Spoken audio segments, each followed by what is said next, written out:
السلام عليكم ورحمة الله وبركاته. الحمد لله رب العالمين والعاقبة للمتقين والصلاة والسلام على رسول الله صلى الله عليه وسلم وآله وصحبه أجمعين. கண்ணியத்துக்கு எல்லாம் அல்லாஹ் சுப்ஹானஹு நல்லடியார்களே சகோதரர்களே, அல்லாஹ்வுடைய கிருபையால் நம்முடைய அப்சால் மதீனாவில் புனிதமிக்க இந்த ரமலான் மாதத்துடைய நோக்கங்களுக்கு பிறகு உலக மக்கள் அனைவருக்கும் நேர்வழி காட்டியாக அல்லாஹ் இறைக்கு அருளி இருக்கிற இந்த அல்குர்ஆனை அரபியில் ஓதி அதனுடைய அர்த்தத்தை பார்த்து அதன் மூலமாக கிடைக்கிற அறிவை நாம் எல்லாம் பெற்று வருகிறோம். இந்த அறிவை கொண்டுதான் இந்த உலகத்தில் வாழ வேண்டும் என்று அல்லாஹ் சொல்கிறார். நாம் எல்லாம் சின்ன பிள்ளையிலிருந்து அல்குர்ஆனை அரபியில் ஓதி ஓதி மூடி வைத்த காரணத்தினால் அல்லாஹ் என்ன சொல்லுகிறான் என்பது புரியாமல் மனம் போன போக்கில் வாழ்ந்து கொண்டிருக்கிறோம். அதை மாற்றி அமைக்க வேண்டுமானால் நாம் நேரடியாக அல்குர்ஆனை ஓதி படித்து சிந்தித்து பார்த்து அறிவை பெற்றுக் கொண்டே இருக்க வேண்டும். அப்பொழுதுதான் முழுமையான அறிவு நமக்கு கிடைக்கும். சூரத்துல் காஃபுடைய 26 வசனங்களை நாம் பார்த்திருக்கிறோம். அதில் பல்வேறு அறிவுகளை நாம் பெற்றிருக்கிறோம். குறிப்பாக நேற்றைய தினம் நாம் பார்த்த வசனத்தில் நரகவாதிகளை பற்றி அல்லாஹ் பேசும் பொழுது, இந்த உலகத்தில் வாழும்போது அல்லாஹ்வுக்கு இணை வைத்தவர்கள், அல்லாஹ்வை பற்றி சரியாக புரியாதவர்கள், வரம்பு மீறியவர்கள், நன்மையை தடுத்தவர்கள், இன்னும் அல்லாஹ் சொன்னதற்கு மாற்றமாக நடப்பவர்கள், முரண்டு பிடித்து கொண்டு வாழ்பவர்கள், இன்னும் அதிகாரத்தை வைத்துக்கொண்டு அந்த அதிகாரத்தின் மூலமாக தனக்கு கீழ் உள்ளவர்களை அடக்கி ஆள்பவர்கள், இப்படி நிறைய பண்புள்ள இவர்களெல்லாம் நரகத்தில் இருப்பார்கள் என்று அல்லாஹ் பதிவு செய்திருக்கிறார். அந்த ஆயத்தை படிக்கும்போது நமக்கு விளங்கும், இந்த உலகத்தில் பெரும்பாலான மனிதர்கள் அந்த வகையாகத்தான் இருக்கிறார்கள். இந்த வகையாக நரகத்தில் அல்லாஹ் யாரை போடுகிறேன் என்று சொல்லுகிறானோ அந்த பண்புகள் தான் அதிகமானவர்களிடத்தில் இருக்கிறது என்பதை நாம் பார்க்கிறோம். அதனால தான் அல்லாஹ் பதிவு செய்வது குர்ஆனில் பெரும்பாலான மனிதர்கள் நரகத்துக்கு செல்ல இருக்கிறார்கள். அதை பின்னாடி வருது சொல்ல கொஞ்சம் பார்ப்போம். ஏன் பெரும்பாலான மனிதர்கள் நரகத்துக்கு போகிறாங்கன்னு சொன்னாங்க, இந்த காரணங்கள் தான் அல்லாஹ் சொல்லுகிற இந்த காரணங்கள் தான் காரணம். அப்போ சொர்க்கத்துக்கு போக வேண்டுமானால் அதற்கு மாற்றமான விஷயங்கள் நம்மகிட்ட இருக்கணும். இணை வைக்கக்கூடாது, அல்லாஹ் தடுப்பதை செய்யக்கூடாது, வரம்பு மீறக்கூடாது, ஒரு வட்டத்தில் சுற்றி கொண்டே இருக்கணும். எவ்வளோ நாள் நம்மளை அல்லாஹ் வாழ வைத்திருக்கிறானோ வாழ்கிற காலமெல்லாம் அல்லாஹ் சொன்னதற்கு மாற்றமாக நடந்துவிடக்கூடாது, நடப்பதற்கு முயற்சி செய்து கொண்டே இருக்க வேண்டும். கொஞ்சம் கொஞ்சமாக நம்ம பயிற்சி எடுக்கும்போது அது சாத்தியமாக ஆகிவிடும். குறிப்பிட்ட காலத்தில் அது ஆரம்பத்தில் கொஞ்சம் புரியாமல் இருந்தாலும் பாதையில் வரும் பொழுது, அல்லாஹ்வுடைய பாதையில் வரும் பொழுது எல்லாருமே அல்லாஹ் சரியாக்கி விடுவான் என்பதாக அல்லாஹ் ஓய்வு தருகிறான். பின்னாடி பார்ப்போம் ஆரம்பிக்கலாம். அதாவது பின்னாடி செட்டான قال قرينه ربنا ما أطغيته ولكن كان في ضلال بعيد قال لا تختصموا لدي وقد قدمت إليكم بالوعيد ما يقدر القول لدي وما أنا بظلام للعبيد. 27, 28, 29 வசனங்கள் நான் ஓதியிருக்கிறேன். இந்த வசனங்களில் அந்த நரகவாதிகளுக்கு நரகத்துக்கு போனாங்கல்ல, அந்த நரகத்துக்கு போவதற்கு முன்பாக சைத்தானும் அந்த மனிதனும் வாக்குவாதம் செய்வான். மனிதன் இந்த உயிர் புதிதாக படைக்கப்பட்ட மனிதன், நம்ம இந்த உடல் கிடையாது. புதிதாக அந்த உயிருக்கு அல்லாஹ் புதிதாக கொடுக்கப்பட்ட அந்த மனிதனும் சைத்தானும் வாக்குவாதம் செய்வார்கள் என்று என்ன வாக்குவாதம் செய்வார்கள் பதிவு செய்யறாங்களா இங்கே. அதில் அல்லாஹ் சொல்லும் பொழுது, ரப்பனா மா அத்துகைத்துவோ, யாரும் இந்த மனுஷனை நரகத்தில் போட்டியில் இந்த மனுஷன் நான் வழிகெடுக்கல, மாறாக வலாக்கின் காணபி தலாலின் பயில், அவன் ஏற்கனவே வழிகேட்டில் தான் இருக்குமா அப்படி சொல்லாமல் நாங்கள் போயிட்டோம். சைத்தான் தான் உலக மக்கள் அனைவரையும் வழிகெடுப்பதற்காக அல்லாஹ் படைத்து விட்டிருக்கிறான். சோதனையாக நல்லா பதிவு செய்யலாம். சைத்தானை படைத்தது அல்லாஹ் படைத்ததுக்கு அவன் தான் நமக்கு சோதனை. அவர் எப்படி சொல்றாங்க, என்னவோ அதுவும் முப்பின் தெளிவான எதிரியாக அவன் இருக்கிறான், ரொம்ப ஜாக்கிரதா இருக்குன்னு சொல்லி பல வசனங்கள் வருது. அப்ப அவனோட ஜாக்கிரதை எப்படி இருக்கிறதுங்கிறத இன்னொரு ஆயத்தில் நல்லா பதிவு செய்கிறான். காலையில் இன்சானி ஒப்போர் மனுஷன் அவன் சொல்லுவானா, நீ அல்லாஹ்வை மறுத்து விடு என்று சொல்லுவான்.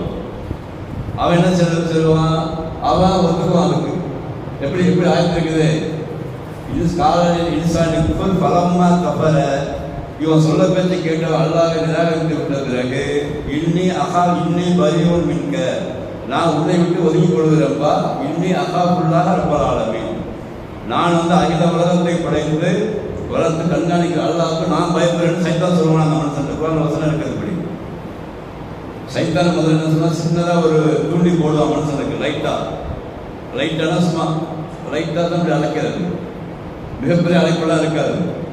அந்த அழைப்பில் விழுந்த பிறகு அவனுக்கு பயப்படுவான். அமைப்பை பார்த்துட்டு மனுஷனை பார்த்துட்டு சைத்தான் பயப்படுவான். இல்லை லைட்டான அங்கே விட்டாரு, இவன் ஃபுல்லாக வந்துட்டான்னு சொல்லி, நான் சொன்ன சீக்கிரம் காட்ட கொஞ்சோண்டு காமிச்சேன், இவன் ஃபுல்லாக வந்துட்டான்னு சொல்லி இவனுக்கு பயந்துட்டு எப்போ இவன்கிட்ட நம்ம சுட்டாக வந்து சொல்லிட்டு அவன் பயந்துட்டு ஓடிடுவான்னு நல்லா பதிவு செய்யறான். இதே விஷயத்துக்கு தான் அல்ல அங்கே சொல்கிறான். இங்கே எப்படி அவன் பயந்துக்கிட்டு ஓடினானோ அதே மாதிரி அங்கே போய் நின்றுக்கிட்டு நரகத்துக்கு போக போக அந்த மனுஷனுக்கு முன்னாடி நின்று அவன் சொல்லுவானா, இப்படி யாரெல்லாம் நான் வழிகெடுக்கவே இல்லை, இவன் ஏற்கனவே வழிகட்டு தான் இருந்தான், நானே பயந்துக்கிட்டு முடியாதுன்னு சொல்லி சொல்லும்போது அல்லாஹ் சொல்லுவானா, லா தஸ்தசிமு லதைய, நீங்கள் 2 பேரும் ஏன்ட்டு வாக்குவாதம் பண்ணாதீங்க, எனக்கு தெரியலாம் யார் எவன் வழிகெடுத்தான், எந்த வழிகட்டவங்க எவன் போனான், யாருடைய பேச்சுக்கு அவன் கட்டுப்பட்டான், எப்படி வழிகட்ட போனாங்க விஷயம் எனக்கு தெரியும். நீ எங்கிட்ட செய்யாத, நீ வாக்குவாதம் பண்ணாத. பக்கத்து கத்தந்து இலைக்க பில்வை, ஏற்கனவே நான் இவனை பற்றி எச்சரிக்கையை சமுதாயத்துக்கு நான் அனுப்பிவிட்டு இருக்கிறேன். எப்போது இந்த ஆதம் அலைஹிஸ்ஸலாம் அவரை படைத்தேனோ அப்பொழுதே சைத்தானை பற்றிய விழிப்புணர்வை நான் சொல்லிக் கொடுத்துதான் இருக்கிறேன். அப்ப சைத்தானை பற்றிய விழிப்புணர்வை முதல் மனிதனுக்கு நான் சொல்லிவிட்டேன். அதுக்கு பிறகு உலகம் அடைகின்றவரை வரக்கூடிய எல்லா மனிதர்களுக்கும் இவனை பற்றி எச்சரிக்கை இருக்கிறது. அதான் அதுக்கு அர்த்தம். அது கத்தந்து இலைக்கும் இல்லை, இதுதான் அழகான வார்த்தை. அரபி இலக்கணத்தில் ரொம்ப டீப்பாக ஆய்வு செய்ய வேண்டிய விஷயம் இருக்கு. நான் ஏற்கனவே முழுமையாக மனித குலத்திற்கு இவனை பற்றிய எச்சரிக்கையை முன்கூட்டி அனுப்பி வைத்து விட்டேன். ஆனால் அனுப்பி வைத்த அந்த எச்சரிக்கையை முதல் மனிதரே அதில் வலிக்கி விழுந்துட்டார். அசதவம சைத்தான் அன்ஹா ஃபஅஹ்ரஜஹுமா மிம்மா கானா ஃபீஹி அல்லாஹ் பதிவு செய்கிறார்.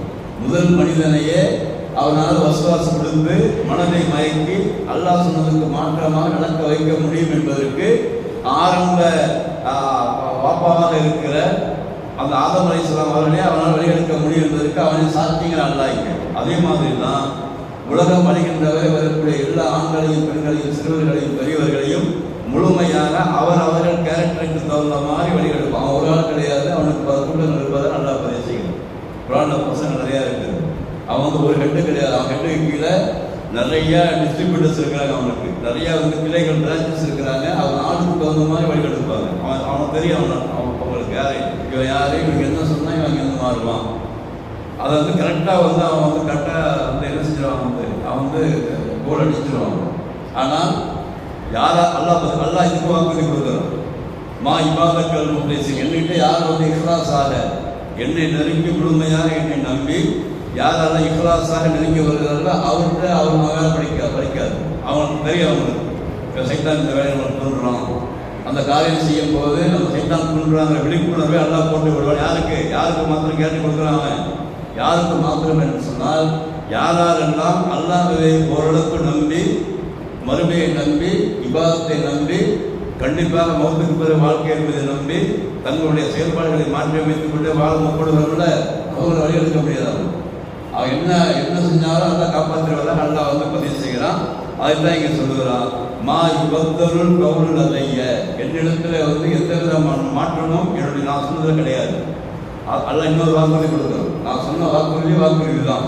அதில் எந்த விதமான ஒரு மாற்றமே கிடையாது. ஆரம்பத்தில் என்ன வாக்குறுதி கொடுத்தேன், இம்மா யாருக்கு என்னக்கும் மிஞ்சி புதன் பமன் கவிய புதாய பலா சவுன் அலையும் வலாவும் எடுத்தனும். வல்லதீன கஃபரு கல்லபு பிஆயாத்தினா உலாயிக அஸ்ஹாபுன் நார் ஹும் ஃபீஹா ஹாலிதூன். இதான் அல்லாஹ் கொடுத்த வாக்குறுதி. முதல் மனிதனுக்கு அல்லாஹ் கொடுத்த வாக்குறுதி என்னது?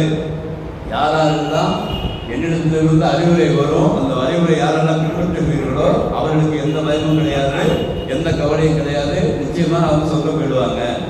யாரெல்லாம் இதுக்கு மாற்று ஏற்பாடு செய்கிறார்களோ, யாரெல்லாம் மறுக்கிறார்களோ அவர்களுக்கு கண்டிப்பாக நரகம் இருக்கிறது என்ற சொல் ஏற்கனவே நான் முற்படுத்தி விட்டேன். அதான் இந்த ஆயத்துக்கான விளக்கம். அல்லாஹ் வந்து பாருங்க, தெளிவாக இருக்க வசனம் எந்த ஆங்கிளில் போய் நீங்கள் ஆய்வு செஞ்சு பார்த்தாலும், எப்படி ஆய்வு செஞ்சு பார்த்தாலும் எந்த ஒரு விஷயமோ, எந்த ஒரு கருத்தோ, எந்த ஒரு வார்த்தைகளோ எந்த விதத்தில் முரண்படாது இந்த குர்ஆனுடைய. அதான் ஒரு மிகப்பெரிய ஆச்சரியமான விஷயம். அப்போ அல்லாஹ் சொல்லும் பொழுது என்னிடந்து நான் சொன்ன வாக்குறுதி, நான் சொன்ன விஷயங்கள் எப்பொழுதுமே செய்யாது, மாறுபடாது அப்படின்னு சொல்லிட்டு அல்லாஹ் சொல்றான். வமா அனபி அல்லாமின் இல்லாபின், எப்பொழுதும் என் அடியார்களுக்கு நான் அநியாயம் செய்யவே மாட்டேன். இங்கே வந்து முக்கியமாக நம்ம கவனத்தில் கொள்ள வேண்டிய விஷயம், எப்பொழுதுமே அல்லாஹ் சுப்ஹானஹு தன்னால் படைக்கப்பட்ட மனிதனுக்கு அநியாயம் செய்வதில்லை. மாறாக எல்லா விதமான பாதைகளையும் சரியாக சொல்லிக் கொடுத்து அதற்கான ஏற்பாடுகளை செய்து அவன் அந்த வழியில் நடக்கிற மாதிரி உள்ள எல்லா சட்டமே அல்லாஹ் வைத்திருக்கிறான். ஆனால் இவனுக்கு அது புரியவில்லை. ஏன் புரியலனாக்கா, இவன் பார்க்கிற இந்த உலக வாழ்க்கை, இந்த உலக வாழ்க்கையை அனுபவிக்கிற சுற்று இன்பங்கள், இவன் பார்க்கிற காட்சிகள், நடைமுறைகள், சுற்றுப்புறங்கள் இவனுக்கு வந்து அதை வந்து செட்டாக மாட்டேங்குது. இவன் மூலையில் வந்து அது வந்து இறங்க மாட்டேங்குது. அதனால இவன் என்ன நினைக்கிறான், அதில் சந்தேகப்படுறான். அதுக்கு பிறகு அது மாதிரி வாழ முடியாதுன்னு நினைக்கிறான். வாழ முடியாதுன்னு நினைச்சு தனக்கு எது வந்து விருப்பமாக இருக்கிறதோ அந்த பாதையை வந்து செலக்ட் பண்ணிக்கிறான். அதனால தான் பிரச்சனை இவனுக்கு. மற்றபடி அல்லாஹ் சொல்லியிருக்கிற பாதை சூப்பராக தான் இருக்குது, அனுபவித்தவர்களுக்கு தெரியாது. அல்லாஹ் சொன்ன பாதை என்பது மிகவும் அழகாகவும் நிதானமாகவும் இந்த உலகத்தை வந்து அழைக்கிற முறையை வந்து கழிக்க முடியும். நல்ல ஒழுக்கப்படுவதற்காக வாழ முடியும், யாருக்கும் டிஸ்டர்ப் இல்லாமல் வாழ்ந்துட முடியும், நம்மால் எல்லாருக்கும் நன்மை செய்து கொண்டே வாழ்ந்துட முடியும், நமக்கு நாம நன்மையாளர்களாக வாழ்ந்துட முடியும். நம்மிடத்தில் பெரும்பாலும் அல்லாஹ் தடுத்த பல விஷயங்கள் இல்லாமல் ஆகிவிடுவார்கள். பெரும்பாலுமே சின்ன சின்ன லமம் என்று சொல்லக்கூடிய சின்ன சின்ன பாவங்கள் இருக்குமே தவிர பெரும்பாலும் பெரும்பாலும் அல்லாஹ் தடுத்த விஷயங்கள் பெரும்பாலும் நம்மகிட்ட இருக்காத ஒரு நம்பிக்கையாளர்கள். சின்ன சின்ன விஷயங்கள் வரும், அது எல்லாருக்கும் வர்றது தான். பெரும்பாவங்களை வந்து இந்த நம்பிக்கையாளர் செய்ய மாட்டாங்க பெரும்பாலும். அப்போ அல்லாஹ் வாக்கு என்ன சொல்கிறான், நான் வந்து யாருக்கும் அநியாயம் பண்ணல. நான் படைச்சதுலேருந்து உலக அழிகின்ற வரை வரக்கூடிய எல்லா மனிதர்களுக்கும் அவங்க எப்படி வாழணுங்கிற வாழ்க்கை வழிகளை சொல்லி கொடுத்துருக்கிறேன். அதுக்கு பிறகு இந்த உலகத்தில் வாழ்வதற்கான எல்லா செட்டப்பையும் நான் கொடுத்துருக்கிறேன் அவங்களுக்கு. அதில் வந்து எந்த முறையும் நான் வைக்கல. அவர்கள் வந்து முழுமையாக படித்திருக்கேன், அறிவை கொடுத்திருக்கிறேன் சிந்திப்பவர்களாக. ஒருவேளை அறிவை வேலை செய்யறதுதான் கேள்வி கிடையாது, அது ஒரு விஷயம். அதெல்லாம் பதிவு செய்யலாம் வேணும். ஒருவேளை ஒரு மனுஷனுக்கு வந்து அந்த அறிவை வேலை செய்யலை, ஒரு மாதிரி மென்டலாக இருக்கிறான் அப்படின்னாக்கா அந்த மென்டலுக்கு கேள்வி கிடையாது, அதில் பதிவு செய்யலாம். அப்புறம் வேறு வசங்கள் இருக்குது. அப்போ முழுமையாக அறிவை கொடுத்து, சிந்திக்கிற ஆற்றலை கொடுத்து, உறுப்புகளை சரியாக கொடுத்து, அவன் சிந்திக்கிற மாதிரி கொடுத்து, எல்லா செய்கிற மாதிரி வைத்து கொடுத்தும் இவன் தனக்குத்தானே தான் அநியாயம் செய்து கொடுக்குறான். மாற அல்லாம வந்து என்ன செஞ்சிடலாம், ஒரு பழியை போட்டு விடுறான். சில பேர் என்ன செஞ்சிடலாம், எனக்கு வந்து கொடுக்கவே இல்லை, எனக்கே வந்து ஊனமாக இருக்குது, எனக்கே செல்வம் அதிகமாக இல்லை, எனக்கே பொருளாதாரத்தை வந்து குறைவாக இருக்கிறான், அவன் எப்படி இருக்கிறான், அவனுக்கு வந்து கார் கொடுத்துருக்கான், ஏசி கொடுத்துருக்குறான், எனக்கு வந்து புதுசோட்டு தான் வாழ்றேன். எல்லாமே எல்லாரும் சமமாக தான் கொடுத்துருக்கான். ஒன்று நம்மளுக்கு இருக்கும், இன்னொன்று அவனுக்கு இருக்கும். இன்றைக்கு வந்து ஆய்வு சொல்லுது எப்படின்னாக்கா, ஒரு மனிதனுடைய ஆய்வு சொல்லுது எப்படின்னாக்கா, விஞ்ஞானி சொல்கிறான் எப்படி உடல் உறுப்புகளை பொறுத்த வரைக்கும் இன்சைடில் வந்து எல்லாருக்குமே ப்ராப்பராக இருக்குது. அது குறைகளை வந்து வேற ஒரு நிலையை வந்து எல்லாம் பரிவர்த்தனை ஆக்கி விடலாம். உதாரணம் நம்மகிட்ட காசு இல்லை ஒரு பற்றி வச்சிங்களேன், நம்ம வந்து ஏழையாக இருக்கிற காசு இருந்துச்சுனாக்கா வேற விதத்தில் நம்ம வந்து இன்சைடில் வந்து ரொம்ப சந்தோஷமாக இருக்கும், பணக்காரன் நம்ம இருப்போம், எது வந்தாலும் போதுங்கிற எண்ணம் நம்மகிட்ட இருக்கும். சில பேர் ரொம்ப பணம் இருக்கும், அவன்கிட்ட பத்தாதுங்கிற எண்ணம் தான் இருக்கும். எப்படி அதெல்லாம் சொல்கிறான்னு சொன்னாக்கா, இந்த போதுமா அல்லது பத்தாதாங்கிறத போது தான் ஏழையா பணக்காரங்கிறது தீர்மானிக்கப்படும். எட்ட இப்போ 100 ரூபா பணம் இருக்குது, அழுவதுலான்னு நினைக்கிறேன், நான் தான் பணக்காரங்க உலகத்துறைக்கு. அவன்கிட்ட 100 கோடி ரூபா இருக்குது, 10 ஓடுறான், அவன் தான் பிச்சைக்காரன். பார்வையில் வேணா பணக்காரனாக இருப்பான், பார்வையில் வேணா அவன்கிட்ட பொங்கலாக்கள் இருக்கும், கார் வசதிகள் இருக்கும், பெரிய இதாக இருக்கும். ஆனால் அவனுக்கு 10 தான் ஓடுறான், அவன் காலையில் 2 சாயங்காலம் வரைக்கும் ஓடுறான், கடமைகளை செய்வதில்லை, அல்லாவுக்கு மாற்றிறான். எனக்கு அப்போ என்ன அர்த்தம், தனக்கு பத்தவில்லை என்று ஓடுகிறான், அதனால் பிச்சைக்காரனாக இன்னும் தேவையுடையவனாக இருக்கிறான்.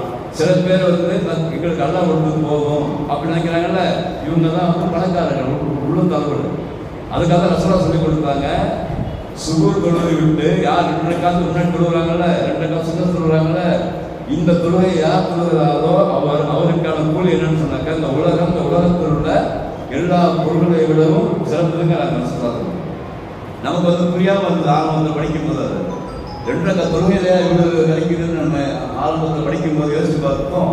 2 ரக்க தொழுகை எப்படி நன்மை இருக்கும்? உலகத்தில் உள்ள பொருள்கள், உலகத்தில் மேல உள்ள அவ்வளவு விஷயங்களை விட 2 ரக்காத்து பெருசாக நினைக்கும் போது அப்புறமா நம்ம ஆய்வு செய்து பார்க்க புரியுது. அந்த 2 ரக்காத் தொழுகையின் மூலமாக அல்லாஹ் இவனை சீமானாக ஆக்கி வைத்துள்ளார். கனிமின் முகுலின்னு அல்லாஹ் சொல்லப்படுறாங்க. முகுலி என்று சொன்னால் ஒரு மனிதனை போதும் என்ற எண்ணத்தை ஆக்கி விடுது. அந்த போதும் என்ற எண்ணத்தை எங்கேருந்து வரும்? அவன் காலையில் ஏஞ்சி பஜனுக்கு வந்து 2 ரக்காத் தொழுது அல்லாஹ் நினைக்கிறான்ல, அவனுக்கு கொடுத்து அல்லாஹ் போட்டுருவாள். எல்லாம் நான் சிறப்பாக இருக்கிறேன், எனக்கு எல்லாம் நல்லா கொடுத்துருக்கிறான், கொடுத்ததை வைத்து நான் வந்து அதிகமாக சந்தோஷமாக வாழ்கிறேன், எனக்கு தரப்பட்ட எல்லாமே அழகாக தான் கொடுத்துருக்கான்னு ஒரு நிம்மதி அவனுக்கு வந்துடும். அப்போ நிம்மதி இல்லாமல் சுத்துகிற பணக்காரனை விட நிம்மதியோடு சுத்துகிற ஏழை நல்லவன். அதனால தான் ரசூலுல்லாஹ் சொல்றாங்க, மறுமையினால ஏழைகள் சொர்க்கத்தில் அதிகமாக இருப்பார். பின்னாடி ரசூலுல்லாஹ் பார்ப்பாங்க, ஏழைகள் அதிகமாக ஏன் சொர்க்கத்தில் இருக்கிறாங்கன்னு சொன்னாக்கா அவர் வந்து நிம்மதியாக சந்தோஷமாக வாழ்கிறார்கள், அல்லாஹ் கொடுத்ததை போதும் என்று நினைத்து வாழ்கிறார். பணக்காரத்திற்கு உள்ள வந்தது முகுலின்னு பேர் இருக்கு. அப்போ இதையெல்லாம் அல்லாஹ் சொல்கிறான், நான் அநியாயம் யாருக்கும் செய்யலை. இப்போ வெளிப்படையாக பார்க்க இந்த பணக்காரன் ஏழை, அது மாதிரி உயரமாக இருக்கிறாங்க, இங்கே குழுவமாக இருக்கிறாங்க, கருப்பாக இருக்கிறான், வெள்ளையாக இருக்கிறான், அதெல்லாம் இவன் வந்து நாங்கள் வந்து அதை வந்து என்னது ஒரு டிஃபரன்ஸ் பண்ணி வேறுபடுத்தி வந்து அறிவதற்காக படித்திருக்கிறேன் தவிர இவன் வந்து வேறுபாடே கிடையாது என்று அல்லாஹ் பதிவு செய்கிறான். அதனால இந்த ஆயத்துக்கள் வந்து இவ்வளவு விஷயங்கள் உள்ள இருக்கு. அல்லாஹ் வந்து யாருக்குமே அநியாயம் செய்யலை. ஆனால் இவன் வந்து தனக்கு தானே அநியாயம் செய்து கொண்டு அல்லாஹ் மேல் பழி போடுவதாக அல்லாஹ் இங்கே பதிவு செய்கிறான். அங்கே நரகத்தில் வந்து சைத்தானுக்கும் அந்த மனிதனுக்கும் இடையே நடக்கிற வாக்குவாதத்தை அல்லாஹ் பதிவு செய்கிறான். அப்போ இந்த உலகத்திலும் சைத்தான் கெடுத்து விட்டு அங்கே போகப்போகிற நல்லா காப்பாற்றும் நரகத்திலையும் வந்து அந்த வாக்குவாதம் செய்வதை அல்லாஹ் பதிவு செய்கிறான். ஆக அதிகமாக நம்ம துவா செய்வதில்லை, சைத்தான்கிட்ட அதிகமாக பாதுகாப்பு பெற்றுக்கொண்டே இருக்க வேண்டும். ரசூலுல்லாஹ் சொல்லிக் கொடுத்த அறிவுரையில், சஹாபாக்கள் சொல்லிக் கொடுத்த அறிவுரையில் அதிகமாக அவருக்குள்ளா இப்படி சைத்தான் சொல்லிக்கிட்டே இருக்கிறாங்க. அதிகமாக திக்கிருக்கிற பேரை நீங்கள் நிறையா செய்யுங்க, ஆனால் அப்பப்போ அதிகமாக அவருக்குள்ளா இப்படி சைத்தான் சொல்லிக்கிட்டே இருங்க. ஏன்னு சொல்லுங்க, எங்கே போய் உங்களை வழி எடுப்பான்னு நமக்கு தெரியாது. அப்போ ரசூலுல்லாஹ் கேட்குறாங்க, உங்களுக்கு வழி எடுப்பானா அப்படின்னு கேட்குறாங்க சஹாபாக்கள். ரசூலுல்லாஹ், ஆமாம் எனக்கு என்னை வழி எடுப்பான், ஆனால் அல்லாஹ் என்னை காப்பாற்றி விடுவான் அப்படின்னு சொல்லிட்டு தான் சொல்கிறாங்க. ரசூலுல்லாஹ் சொல்லும், ஒவ்வொரு மனிதனுடைய ரத்தத்திலும் தஜ்ரி ஓடுகிறான், அவன் ரத்தத்தில் ஓடுகிறான், அதனால ரொம்ப ஜாக்கிரதையாக இருந்துக்குங்கன்னு சொல்லி அவன்கிட்ட பாதுகாப்பு பரிசு சொல்லியிருக்காங்க.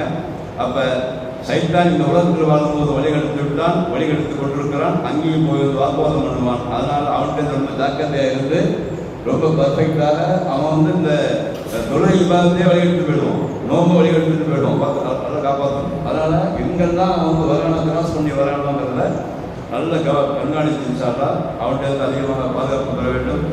அல்லாஹ்விடத்து அதிகமாக அந்த குழுவு திருப்பின் பழக்கலாம் இருக்குல்ல, குழுவு திருப்பின் பல குழுவு திருப்பின் நாசு குழு அல்லாஹ் அகந்து ஆயத்துல் குர்சி போன்ற சூறாக்களை எல்லாம் இரவு கொடுக்கும் பொழுது ஒழு செய்துவிட்டு அது ஓதி உடம்புல தலையிக்கிட்டு வளர்ப்புறவங்களாக படுக்க சொல்லியிருக்காங்க. இதெல்லாம் ஃபாலோ பண்ணிட்டே இருக்கணும். எவ்வளோ வேலைகள் இருந்தாலும் இன்ஷால்லா இதெல்லாம் ஃபாலோ பண்ணிக்கிட்டே நம்ம வந்து சைத்தான்கிட்ட அதிகமாக பாதுகாப்பு பெறணும். எந்த நேரத்தில் வேணால் நம்ம வழிகெடுப்பான், ஆனாலும் அவன் வழிகளுக்கு யார் வழிகெடுப்பான்னு சொன்னாக்கா நம்பிக்கை இல்லாதவர்கள் தான் வழிகெடுப்பான், நம்பிக்கை உள்ளவர்கள் வழிகெடுக்க சான்ஸே கிடையாது. நல்ல வாக்குறுதி தருகிறான். அதனால் இபாதத்துகள், தொழுகை வணக்கங்கள், அந்த நோன்பு போன்ற விஷயங்கள்லாம் ரொம்ப ஜாக்கிரதையாக இருந்து அவன்கிட்ட பாதுகாப்பு பெற்று நாம் வாழ வேண்டும். பல ரஹ்மான் சைத்தானிடமிருந்து பாதுகாப்பு பெற்றவர்கள் நம்மை ஆக்க வேண்டும். அல்லாஹ் ஆக்கி தான் வைத்திருக்கிறான், அது முழுமையாக இருப்பதற்கு நாம் யோசனை கொள்ள வேண்டும். பல ரஹ்மான் நம்மையும் குடும்பத்தாரையும் உலக மக்கள் அனைவரையும் சைத்தான் தீங்கிலிருந்து பாதுகாக்க வேண்டும். பல ரஹ்மான் அருள்வானாக. வாசல்தான் அல்ஹம்துலில்லாஹி ரப்பில் ஆலமீன். அஸ்ஸலாமு அலைக்கும் வரஹ்மத்துல்லாஹி வபரகாத்துஹு. சுப்ஹானக்கல்லாஹும்ம வபிஹம்திக அஷ்ஹது அல்லா இலாஹா இல்லா அன்த அஸ்தக்ஃபிருக்க